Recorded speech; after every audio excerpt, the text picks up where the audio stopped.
Hey, good day, everybody. Welcome back to our Chavruta sessions live from Jerusalem with Rabbi Chaim Goldberg of the Noahide World Center. Always an exciting and wonderful class. I see we've got plenty with us in the Google Meets room already. We were just having a bit of a chit-chat with our friend Dahlia there, who seems to think that we as B'nai Noach should stand up for things wherever we are that are in support of the Jewish people. And she brought up the point about the daylight savings time. Interesting point, the way it would affect the Jewish people and their prayer cycles. And our good friend Bob Wells there was showed us his prayer schedule time, which is cool. So it's good to see people are on top of it. But I think the point I can take from Dahlia's position is that wherever possible, we should be taking positions as B'nai Noach that are side with the state of Israel and the Jewish people, and that's exciting. I think we do. I did retort and say I don't like to personally get into politics myself. I said my friend Ange here, she's always bold enough and talks to local politicians, and she's in the next town over from me, and so I believe that the sphere of influence that we have as B'nai Noach should be one that makes the world a better place. And what is that better? What is the definition of better? And I think as B'nai Noach, we agree that it's a Torah-rooted position for sure. So I'm just waiting on the rabbi to show, and we'll start the class shortly. Good evening. Oh, well, their rabbi's here. Oh, there he is. Let's see if I can. I got too many people in the room, and I don't know if I can pull his. Let's see, pin. Okay, Rabbi.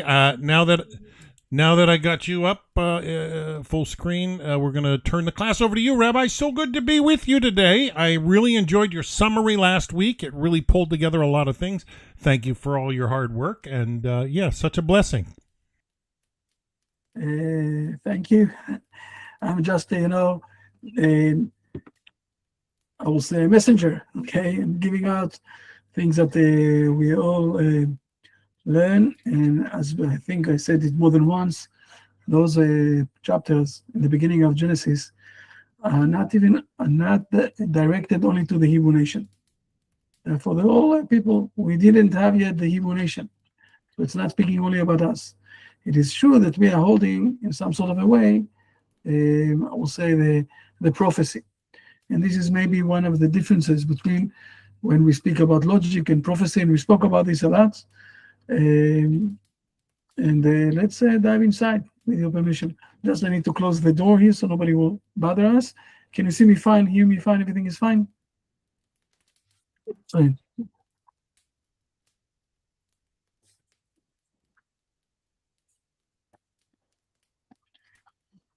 Okay, now we can see everybody. Let me share the screen just a moment, and you will be able to see everything. Just a moment.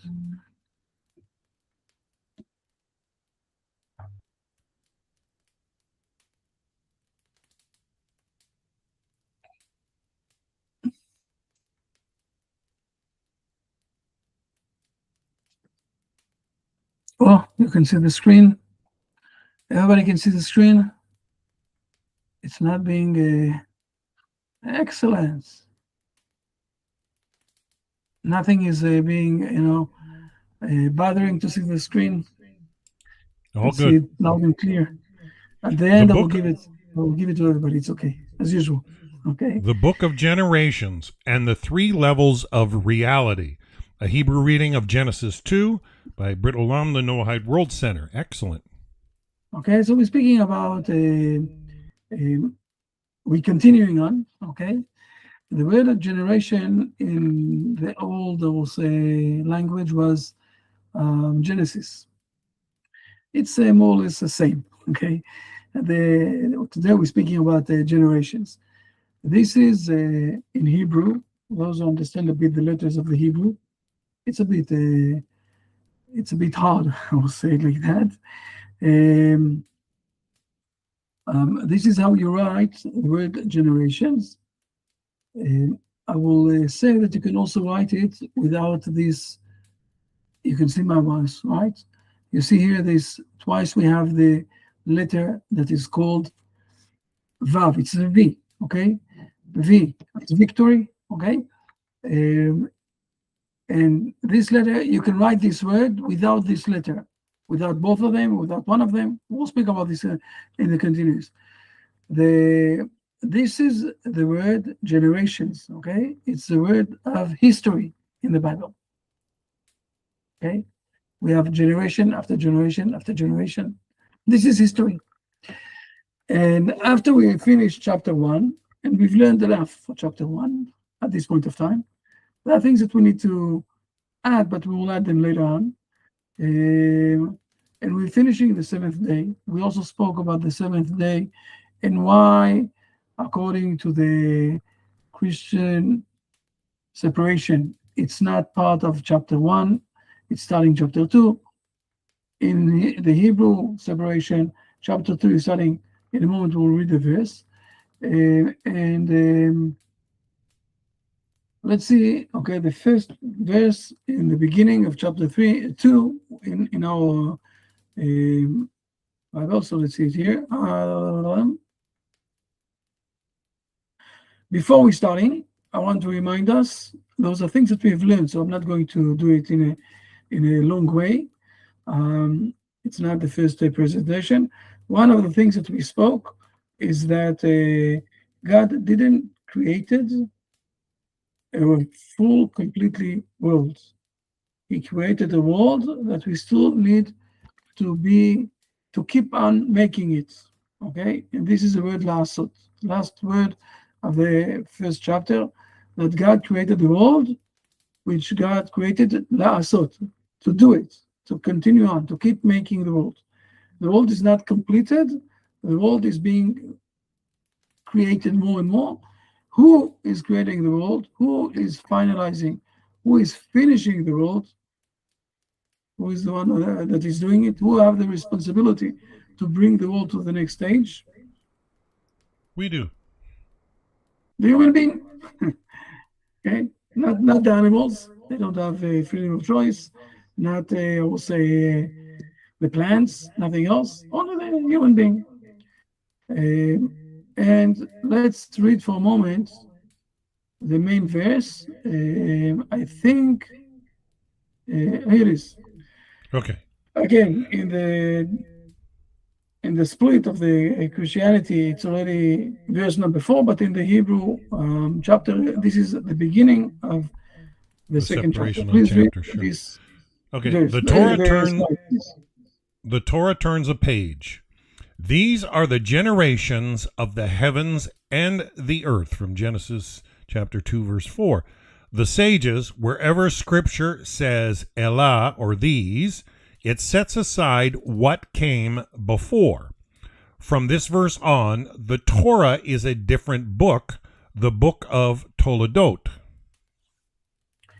Okay, so we have I will say, principle. When we say, as you can see here, I'm going back to the slide before that, the 2 slides. I spoke with you about this letter, okay? It's a very unique one. We're doing with this letter 2 very interesting things in Hebrew. We're managing to bring the past to the future and the future to the past, okay, with this small letter. And we're also managing to add things or not to add things, okay, with this letter. It's a very interesting letter. It's not coincidence that in the Latin words, letters, it's the V. The V is also showing, 2 directions, I will say it like that.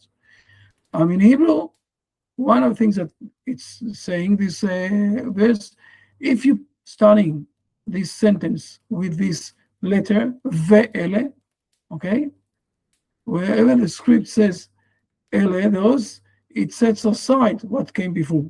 But if it does giving or adding this letter, so it's continuing for what happened before. And now we don't have here in this chapter, we're starting from the beginning, and we don't have this letter. So according to our sages, we're starting a new page on Genesis. We had chapter 1, now we're starting chapter 2.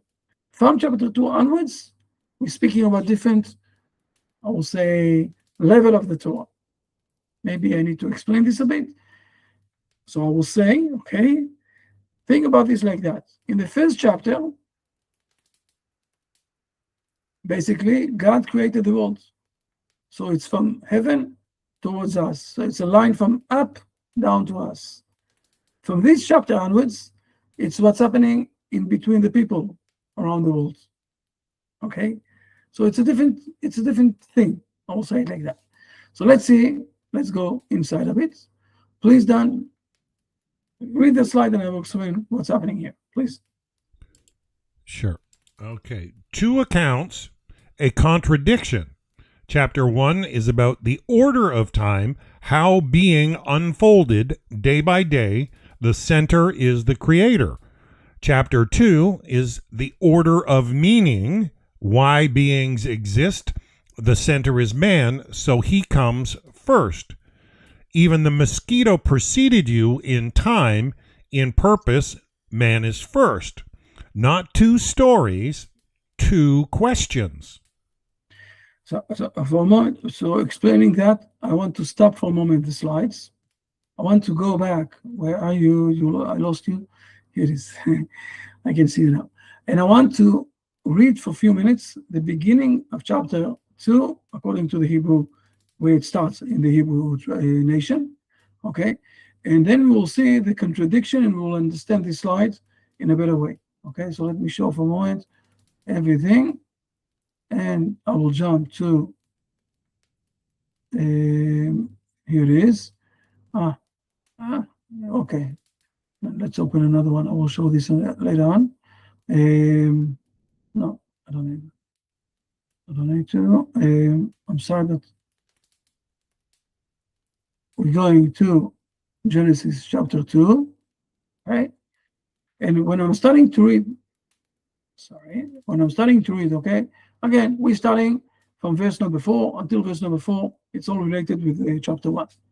And it's finishing the last, the seventh day that God created to do. We need to do more things. And we spoke about this. The world is not completed. The whole world is still need to also progress to the best stage that it could come.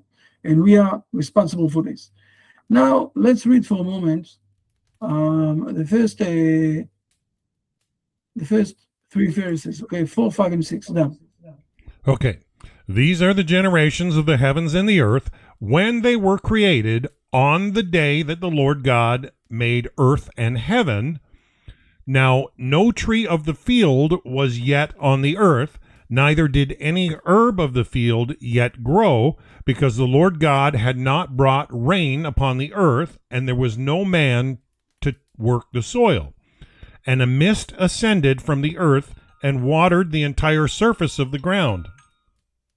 Now, if we think about this for a moment, and we're trying to compare this to chapter 1, in chapter 1, man came only when? In the last day, in the 6th day. Until then, God created everything. And here suddenly, we're speaking about that God created already man, and we don't have any plans, and we don't have anything yet, because everything is waiting for man. So there is some sort of a contradiction. Now we're starting to realize why it's written down here, okay? Ele, you see here the word ele, those, not with a vav, okay, with this V, to say that it's continuing. It's a new page. I'm going back to the slide. Okay, let me go back to the slide. I can show it here. I hope you will see it, and it won't. I think this way I'm bothering you, right? So just a moment, I'm sorry. Let's do it differently.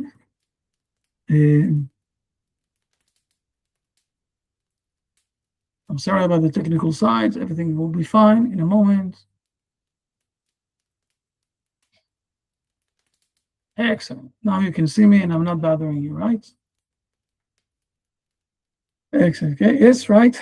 Okay. Now read the slide again, and you will see how much we're starting to realize, I will say, what the All right. slide is saying. Please. Two accounts, a contradiction. Chapter 1 is about the order of time, how being unfolded day by day. The center is the creator. Chapter 2 is about order of meaning, why beings exist. The center is man, so he comes first. Even the mosquito And preceded you in time, in purpose, man is first. Not two we stories, two have, questions. our sages are saying something very interesting. They're saying that if we want to, when we're starting to feel too much good with ourselves, so let's remind ourselves that the mosquito was created before us. Now, when you look today on the mosquito, it's a very interesting fly, very small one. We don't know everything about it, but we know a lot of it. But on the other side, it's a very, very brilliant thing, a very small one, and very, something that we can very easily, not when we're very asleep and it's buzzing around us, but usually very easily we can kill it, we can move it aside. It's not supposed to bother us. But if I will ask each one of you, okay, when you're telling me the story of your life, you're not starting with my idea number is I was born then and then. You're studying the main story of your life, who you are. Okay. The first chapter of Genesis, in some sort of a way, is speaking under I will say, the eyes of the creator of the world, and how the order of things that he created, basically the main, I will say, weight, the main thing is the center of the story is the creator. And he created here something in million years, step by step, until we have also the human being and all of us sitting here around the same computer and same Zoom or what it is, meeting, and we're learning one with each other. This is chapter 1. But in chapter 2, we're starting to speak about the importance of the human being. And this is why the name of this chapter is Genesis, okay? Toladot, the birth. Who gave the birth? We read it a minute ago. Heaven and earth gave birth. Those are the birth, those are the Toladot, those are the outcome of heaven and earth. Right. Please read it for a moment, please. Heaven and earth give birth. From the root to give birth. Creation did not stop, it changed direction. The world is a parent. Heaven and earth begat history. The Torah becomes history. Everything from here on is one book. When I'm saying it's one book, it's also related with the beginning. Don't say that we have to do two different books here of the Torah, okay? But basically what it says, that from now onwards, we're going to speak about the relation between people and how history is running on, and what we can learn from this, that history is running on, okay? When we say heaven and earth, okay, giving birth, what is the meaning of this? They are parents in some sort of a way. Okay, they are parents of what's happening here in this world. So now we started to explain this thing, and I want to show something hinted inside. Here we have the word in a full writing. Okay, we have 6 letters, and we have also those 2 letters here and here. And as I said before, we can write it also without those letters. We can miss the first one, we can miss the last one, we can even miss both of them. For 13 times, we have this word in the Bible, 5 or 6 of them in Genesis. This is why our sages, okay, not the Hebrew sages, but the sages of the world, called this book Genesis, because we have this word 6 times or something like 7 times, but we have this word 13 times inside the Bible, and only twice we have this word in a full It's coming in full wording. Okay. Now read this slide, and I will explain this also, please. Okay. There's a signature in the spelling. The word Toledot appears 13 times, written complete only twice. The first is in Genesis 2, verse 4, the birth of history. The last in Ruth 4:18, the line of David and Mashiach. Everywhere in between spelled missing a letter. History itself is written incomplete until it arrives. This is important stuff for sure. Okay, now let's be also honest. Always there's only missing once. I'm going back to the slide before that. Only one of them is missing, except for one time that both of them are missing. It's hinting so many things inside, just we need to learn it. It's only once that we see this word, and you can go after that and check this up, that both of those letters are missing, okay? When Ishmael is being born. That it's saying to us that the Ishmael is part of the history, but he is the most complicated one.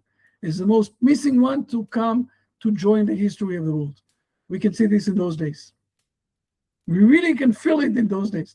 Not from today, from the time that they're taking 2 airplanes and crashing them down under the World Trade Center, okay? 2 buildings. Why? Just, for the good sake that everybody's supposed to know, that everybody needs to become Ishmaelite, okay? Islams.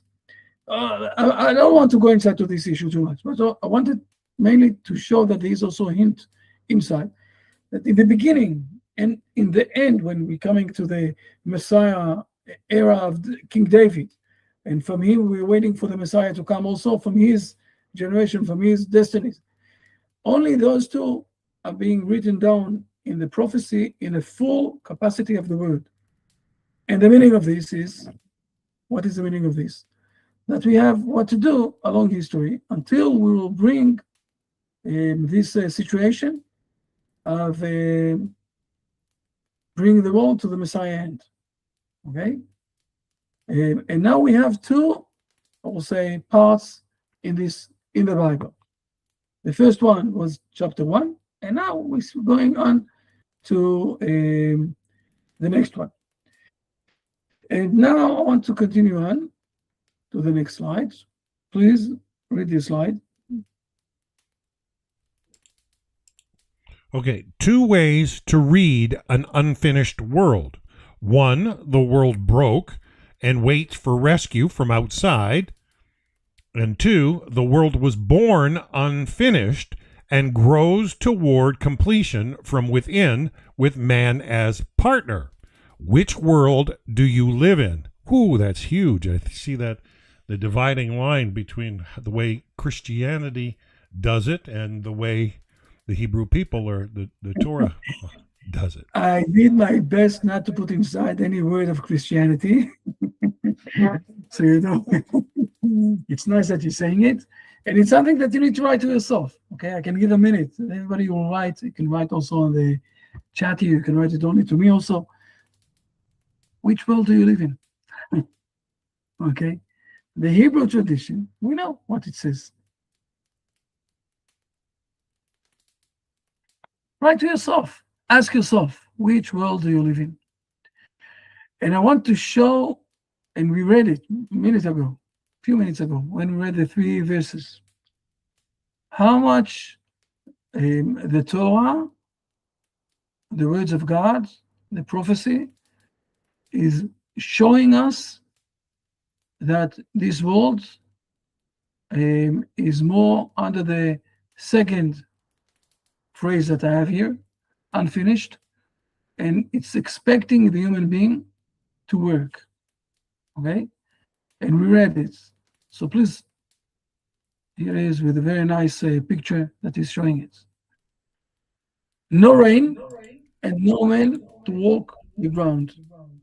Please, right, Dan. from Genesis 2:5. The world waited for man. No rain and no man to work the ground, from Genesis 2:5. Why no rain? No one yet recognized the need and to pray, Reality responds. The world is not a machine running beside us. Man's first act, not a failure, a prayer. Wow. Look totally what I'm saying changes here. There are a few stages to what I'm stating here, okay? First of all, and I think that we said it once, I'm not putting the slide that we gave 3 or 4 years ago. Here specifically, in this verse, the plants are being mentioned in Hebrew in a word that is related with talking. Siach hasadeh. Okay, talking. So we have the plants are talking in some sort of a way. They're not talking. We don't see them talking at all. We call all the stones and all the ground in the word domem that they are silent. The word domem is also silent. We say about the animals that it's called chayot. It's from the word speaking, showing, expressing something. Okay, and the human being is the speciality of human being is that he have the possibility of talking. But what we see that all of this world is stage of the stage trying to speak. What is the meaning of speaking? To speak with God. And we, as human beings, are the messengers for the whole world. So the rain is not coming until we don't have here men who have the recognize the need of this rain, and he's praying. In other words, the human being is here to bring the next stage of the world, to bring the living side of the world by praying and getting rain, receiving rain, okay? And the world is not supposed to be a closed world without the relation with God, without the connection with God. And when we look on this, again, it's before anything that is related with the sin in the Garden of Eden. Again, those sentences, those verses are before any sin that is happening or will happen in the Garden of Eden. We are because we read it already a few times, we know that there is also a sin. But here we're speaking about, we're laying the foundations that without any first act, I will say, any failure of the human being, we have the prayer of the human being, and it's part of the string with God that is basically being the person that can speak for the whole world. Dan said before, if we compare this to other religions, to other ideas, whatever it is, I'm expressing here the Hebrew tradition. I know that it's giving life, but it's more than giving life. Let's continue on. Are there any questions till now, or everything is fine? I'm going to continue with the next stage, and we're going to speak about Eden a bit. Okay, here we are. We're going to part 2 of this lesson. Please, Dan.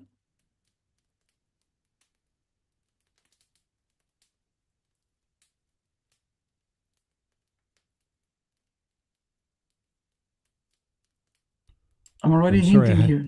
Okay. I had my microphone muted. Can I read that again? Part 2. 3 levels of reality. Is the Garden of Eden a place on a map or a level of reality? Okay. And I'm already hinting here that we're not speaking about the place of a map. I think I said it more than once. We're not there now to express and to understand what's happening in the Bible. We need to speak or to get or to receive from the prophets or from the sages who saved the ideas of the prophets to understand what they said to us, because those are things that are not here in this world. So what is the meaning of things? And what exactly it's trying to say to us? Now, I know that a lot of people are saying all the time that the Garden of Eden, it's a place, whatever it is. We're learning it differently.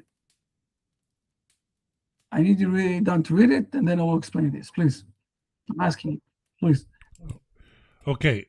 3 worlds, the map readers miss. A gan or garden, a bounded, protected space. Eden or delight, the unbounded, beyond every category. And mikdam, of old, and ahead, origin and destination. In You the will give verse, them. it says, sorry, please. Yeah, You will give them drink from the river of your Eden in the future tense. Psalm 36. Okay, so this is one of the proofs that I'm speaking about. But first of all, let's see. We have 3 words: Gan, Be'eden, Mikedem. Okay, a delighted garden that we call this in Eden, and the reason why from Mikedem, and the reason why I'm not really translating this word in a moment I will explain. But we have 3 words that are describing this situation. Now, the word Gan, garden, is a protected, bounded place. This is the word garden. Okay, go to the gardens wherever you want in the world. You will see that there's, some sort of a fence. I remember when I went the first time I was in Australia, and I was really shocked because it's not like that in Israel. Okay, but every home, every house have a very big fences. It's my place. Don't bother me too much. Don't come inside. Don't enter in with your eyes. 2 meters of fence or 2.5. Nobody can really see what's happening in the other side. This is where the garden. Now, it also says the Eden. Okay? The Eden garden. What is Eden? Eden is above all of this. It's behind everything. Okay? You don't have any unbounded, so you don't have any boundaries around you. This is the second level. Now we have the third level that is speaking about future and past together. And this is why I don't have the word to translate this. Maybe you will find the word and you will tell me once. Okay? The word mikedem is hinting for 2 different levels. It was once, and it's going to be kadima, and towards something. Those are the 2 words. In one word, we in Hebrew saying 2 things. We have this word again. Listen good. This week we're going to mention in Thursday, the 4 days, we're going to fast, and we're going to remember the day that the Romans destroyed the Temple Mount. And the last verse in Megillat Eicha, in the things that we're going to read, are the words Chadesh Yameinu Kekedem. Exactly the same word. Renew our days, Mikedem. Now, what is the meaning of what we're reading? Renew our days like it was then in the future. And the same thing here. This Garden of Eden is related also from the future to the past. Think about this for a moment. We also say that the soul, when someone, God forbid, is dying, his body is here, and the soul, where the soul went, to the Garden of Eden. But we all know that at the end of the days, there will be also that everybody will wake back. Okay? We'll wake. After he died, we will wake back. I don't remember exactly how you say it in English, but in Hebrew you say Tchiyat Amitim. Okay? So the souls that was once here in this world will come back. Resurrected. Yeah. Right, resurrected. So it's old and it's ahead. It's a place or it's something that is holding. There's some boundaries there, and there's also places without the boundaries at all. And it's also holding things that are related from the old and from the head. If I will be a more philosophical person, I will say that God doesn't have any boundaries of time, limits of time. So he is living all the time in history, in the past, and also in the head, in the future. So here we're speaking about something like that. Let's continue on. Down, please. I'm now putting it in 3 levels, please. Okay, one river, 3 levels. A river goes out of Eden, and from there it divides into 4 heads. Genesis 2, verse 10. Eden is unbounded unity. It goes out, present tense. The garden, bounded ideal. It divides, future tense. The Pishon, Gishon, Chidekel, and the Prat, our world, division and multiplicity. I need to explain this a bit, okay? We say all the time that from the unity of one, we have here in this world a lot multiplies and a lot people, a lot of things, a lot of animals, a lot of things. And it's basically being hinted already in those verses that we have here, where we're speaking about the Eden, where it doesn't have any boundaries, okay, and we don't have any limits. Basically, we're speaking about something that is very close to God without any limits. And then we have the garden, and from the garden we have 4 rivers. The word river in Hebrew is from enlightenment, okay? Nehara, it's enlightenment. So we have, and this is what's written down in the verses. You will read after that the verses, you will see that those are the words that is being written down there. You have one river, or basically you have one enlightenment that is going out from the Garden of Eden, and it's being split over to 4 rivers, Pishon, Gihon, Chidekel, and Prat. Okay? What are those rivers? Those are the main 4, I will say, cultures that we have in our world until today. Please. Just a moment. Just a moment. Okay. Before we'll speak about the maybe I did mistake with the slides. Let's read this slide and then we'll continue on, please. 4 rivers, 4 cultures. Please, sorry, read, please. Okay, the Pishon, or the Nile, Egypt, matter and empire. The Gishon is the Indus, or India, spirit and inwardness. The Hidekel is the Tigris, Assyria, power and conquest. And Prat, the Euphrates, Babylon, law and civilization. Every culture is a river, and every river has a source. Where does your river begin? Okay, this is how we understand those 4 rivers. And the rivers are, as I said, some sort of enlightenment that is giving to the world. Now, I ask you, can we live in this world without laws and civilizations? Can we live in this world without the spirit? Can we live without the matter and empire? Those things, those are the structure of our world. Again, we need to do this in the right way. We need to do this together. We don't need to fight one with each other. All those words are right. But at the end, we need also that the world will structure itself to a situation where we are today, in the physical side. I'm happy that the world came to a stage that we have the nuclear bomb already in a stage that we have enough wisdom not to throw it one on each other straight ahead. Or we're fighting those who want to throw this one on each other without any calculations, without any thoughts. They had too much for thoughts, because the thing that God told them to do this and to destroy the world. But at the end, we need those things. And those are the enlightenments that we have in this world. Some of them, they took it to the bad side. We have another thing that is happening in the Garden of Eden. Okay? The other thing is the trees. We have, our wisdom. The trees are wisdom. I think we spoke about this down 2 or 3 years ago already, but please, let's expose this to everybody. Okay. Please. The trees are wisdom's.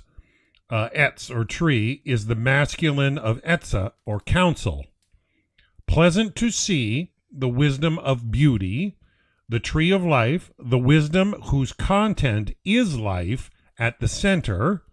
the tree of knowledge, wisdom that weighs, divides, and judges. And the garden is planted with every kind of wisdom. Wow. When you read the verse, the word etz in Hebrew is the beginning of the word, or it's the same word of etzah, okay, wisdom, or counsel. Counsel. And when you say that the tree is pleasant to see, and the tree of life, the tree of knowledge, and the garden is with all of the nice plants here, basically what we're saying. We're not speaking about eating an apple. We're speaking about the possibility of building up universities and learning all the knowledge that we have today inside the AI. Inside, today we're gathering, I don't know if you know, but in 1984, 85, all the wisdom that was written in the world was already inside the internet. Since then, we just more and more putting things inside, not too much new knowledge, but in all sorts of forms. And now we taking all of this big knowledge together and we playing with this a bit. Okay, this is the AI. I won't go inside to the AI now tonight, okay, at all. Well, we have a lot of what to learn about this. We can learn a lot about this. But we have more and more knowledge and we understand more and more things. And we're starting to realize everything. And all of this is being hinted, if we look at this in this way, how the world is being structured. Before we're going inside to the, I will say, to the sin of Adam and Eve, that we will speak about this also. I'm not going to go away from this. So the next slide, again, we're going back to the rears, and then now let's go here, please.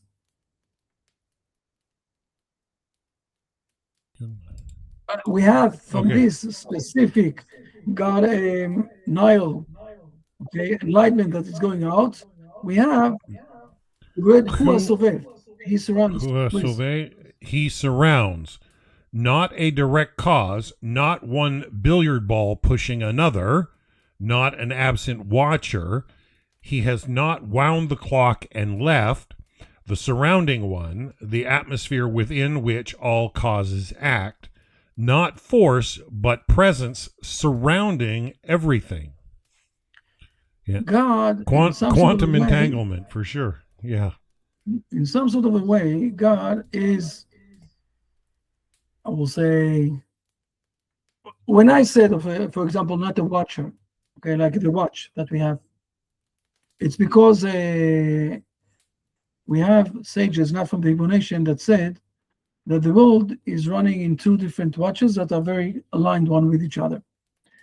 All those things, there are sages who said it, but we understand that God is in some sort of a way giving the human being the possibility of pushing history onwards. On the other side, he is observing the things. He is present. I will say his presence is surrounding, and when the world is going to move from tracks, for example, when the Egyptians wanted to destroy and to kill the Hebrew nation, so God interfered. So ask me, why didn't God interfere in the 20th century when the Nazis started to kill the Hebrew nation? As you can see, they didn't manage. So he interfered, or he was watching in a different way, but he still did it. And he is guiding the world to progress to the right way. He is surrounding around the world, and he is helping us to move to the right stage at the end. But we need to work it. And what exactly is, I will say, the job of the human being in the garden, please? Why he was placed in the Garden of Eden? All right, placed in the garden for what? To work it and to guard it. Genesis 2:15. He persuaded, man was invited, not deposited, to work and to guard. Even the ideal world needs a human hand. Partner, not a prisoner, awaiting release. The gardener. Yeah, that's well put. We understand, now we're starting to understand. And I want to remind you, we started with this, that nothing was managing to spread out from the earth because there were no men to pray and to ask for rain. Now we're starting to close it, to recap it, and it's written down. This is what is written down, to work it and to guard it. Those are the verses, those are the words of the verses. I brought here all the words. And it's before. We're not speaking yet about any sin, anything. We need to understand the sin. I'm not saying that we're not. We're going to explain this also. And if this is, I will say, the demand from men in this garden, so what is his purpose in life? Starting to realize, okay, the relation with God. He is a connection with God for the all of the world.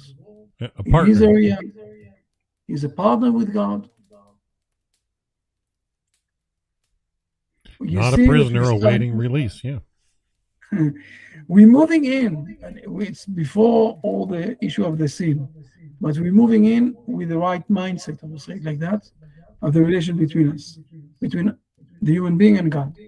Let's recap everything, please. Those are the 5 main issues that we see in the Hebrew tradition. This way, please. What we now see differently. The world, a birth process still unfolding, history incomplete and moving toward its end. Eden, a level of reality and a direction. The nations, rivers of one river. The human being, the invited partner. Wow, that's profound. I'm asking you, it's something that you need to do with yourself. What of those 5 sentences is, I will say, in a new enlightenment than you thought before that? Don't answer me now, okay? Go with yourself. If you want to go, always you can send me emails, whatever it is. But I know I laid here 5 foundations of the Hebrew nation that are it's not a unique way that we're looking at this, because we look at this already in the 4,000 years since we received the Bible, the Torah. This is how we look, this is how we learn this.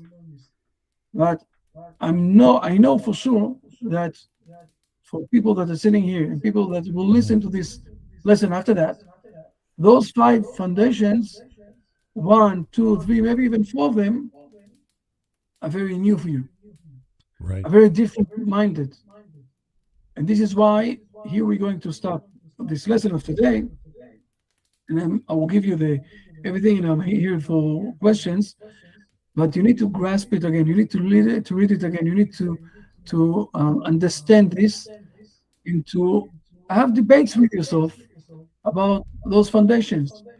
And when you have questions, don't hesitate, send them to me. And I will finish with a question, please, with a nice picture, of course, that I added. Right. Please. If the world is still being born, what is your part in its toledot? Good question. As always, as a Noahide, as a human being, as part of what's happening here. Question, you need to, basically all of you need to answer yourself this question. As usual, I'm going to send you, I'm going to share now 2 things, please, okay?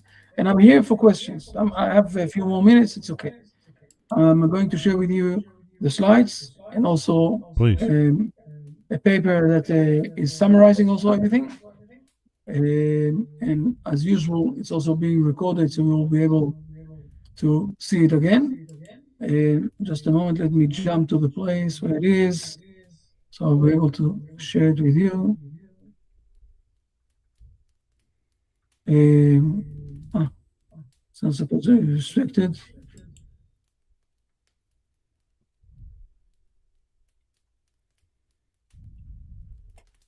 If there are any questions, this is the time. Please feel comfortable. This is the summary. And the summary is by you. And now you're going to add also the slides.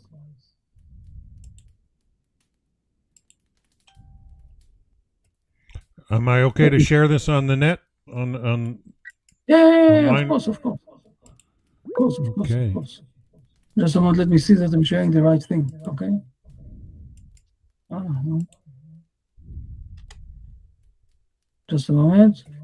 I lost you something. No, it's only a couple pages, Rabbi, this one.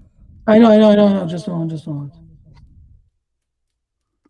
Yeah, it's a Toledot summary. Here it is.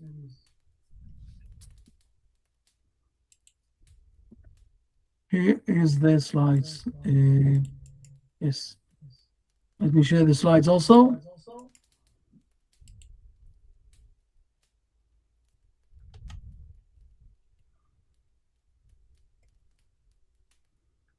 Okay, people, I'm with you 100%. Please, if there are any questions, here it is. Here are the slides. Please, you can share those. Yes, please. I have a question. Please, yes. Now, for the nations, what you said, nations means like rivers of river.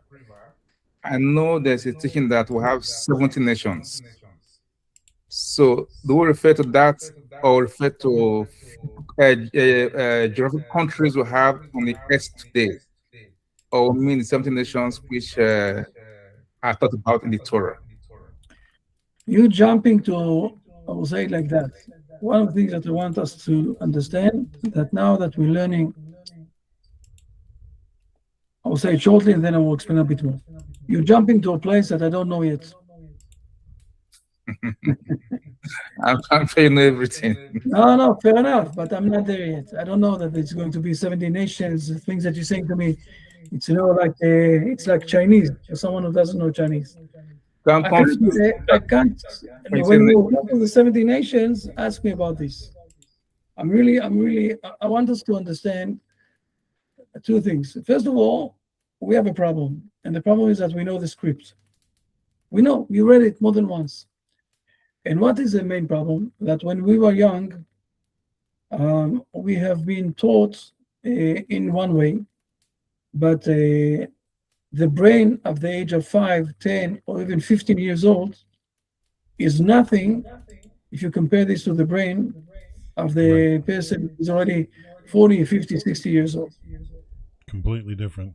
And I want us to learn for the Bible step by step, and not to jump and to ask questions about the continuous of the verses. Mm-hmm. Because I'm laying here, foundation after foundation.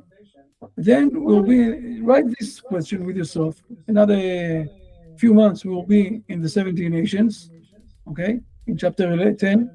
And then ask me all the questions that you have about from things that we've learned from chapter 2. But to ask me now from chapter 2 to chapter 11 or 10, maybe I'm going to teach you something in chapter 10 in a way that will blow your mind. Unfurl, open up everything. Yeah. And you will say to yourself, it's not a question anymore. Okay. Fair enough? Thank you, sir. I'm a bit hard. You got to start by taking the steps, one step in front of the other, and think of it. If you look at a map,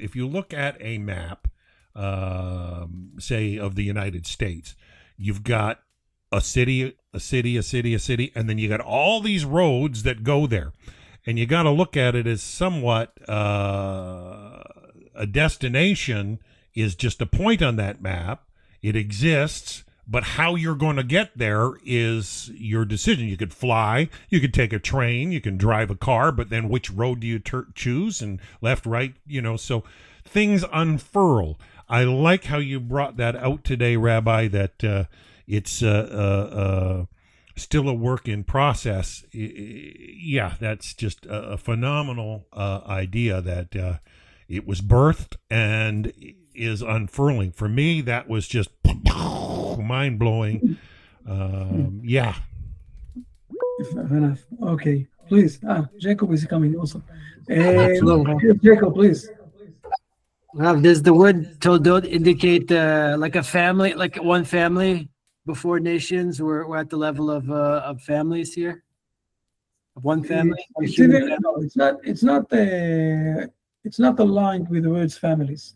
We will in continuous, okay, in chapter 10, 11 that I don't know yet. It's going to speak about families or nations and all the fights between the differences between those two.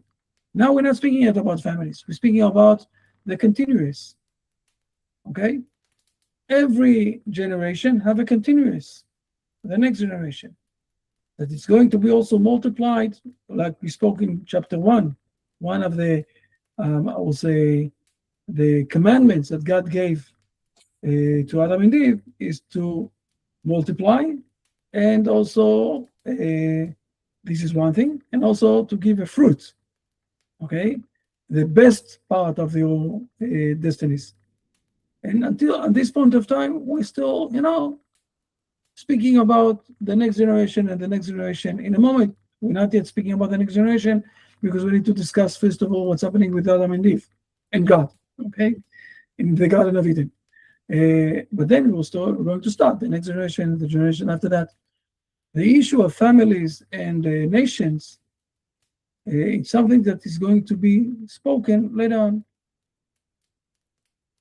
Thanks, Rabbi. Can you talk about the small letter Hey in Behibaram? It's also related with what we're learning here, even though it's also in chapter 5. So, and this is why I didn't put it here now. I will say that there are all sorts of ways how to hint what we exposed tonight. Okay, and one of the things, אלה תולדות השמיים והארץ בהי ברעם, okay, the generations that are coming from the heavens and earth, okay, when they were created, it's reminding also the word Abraham inside, that he was basically, I will say, he is the main pillar of what's happening here, okay, the main string that everything is around him. After all, also not only the Hebrew nation came out from Abraham, but also some sort of a version of the Christian is coming. The version of Christian is also coming from Esau, that came from Abraham, and the version of the Muslims is coming from Ishmael, that came from Abraham. But it's also hinting for something that is related to the Kabbalah. It's the last letter of the Word of God that is speaking about what's happening here in this world, or it's hinting or showing, expressing something that I don't understand. I know that it's also being mentioned a lot of times. So those are the two parts of this word Ibaram. It's on chapter 5. We will go inside to this on chapter 5. I mentioned it here, but I didn't went inside to this specific part. It's related. Fair enough. More questions, things you want to raise up, you want to ask? Everything is fine. Everything is fine. We can meet next week. Danny, we lost you. Danny, you here? We lost Dan. Okay. Fair enough. Next week we'll continue. All right, Baruch Hashem. Look forward to it. Excellent, excellent. So, yeah, I'm just really enjoying these slideshow presentations you've added to your class. Really simplified a lot of profound concepts into very poignant words, and for me, they are so useful. I'm just making sure I'm saving them, and I'm always trying to find space on my computer, so I just came across it when I downloaded. I put those 40 videos, and so it's taking up space on my computer. I got to clear, but this is what was it? Chezi Spiro shares Rabbi Shirky's. But let me give you an advice, Dan. You have the email of the Brit Olam community, right? Right. You can use it. Listen good. Do a shared drive with me, and then you have something like 1 or 2 teras of space. Well, yeah, those 40 videos are almost 2 terabytes in size, or two. Yeah, so with video, it takes up so much storage space, and I've got But you don't need cloud to save storage it and because the video is already on the internet. on YouTube, but I have to download them in order to upload No. them, and so it's still floating in my hard drive space, and I always trying to clear space, or I run into problems when I'm streaming. So it's just I work through it, and yeah, I can keep it going, I'm sure. I've been doing it for 8 years, streaming with decent success, Baruch Hashem. And so, yeah, looking forward to the visit to Jerusalem this year. We also very excited, very working hard. I am taking a week off early August, Rabbi, so a couple weeks from now I will not be available for a class here, but I'll let you know in advance. So, yeah, the 4th to the 10th of August, I am going to be away. So, yeah, so we are on for next week. Looking forward to it, and we're going to continue in Genesis chapter 2. Thank you so much, Rabbi. So until next week, we're going to sign out for today. Have a wonderful, wonderful week, everybody. I did share those links the Rabbi shared with us on Facebook and on YouTube. So make sure you grab a copy. And yeah, excellent material. Bye for now. Bye, everybody. Have a great week. See you.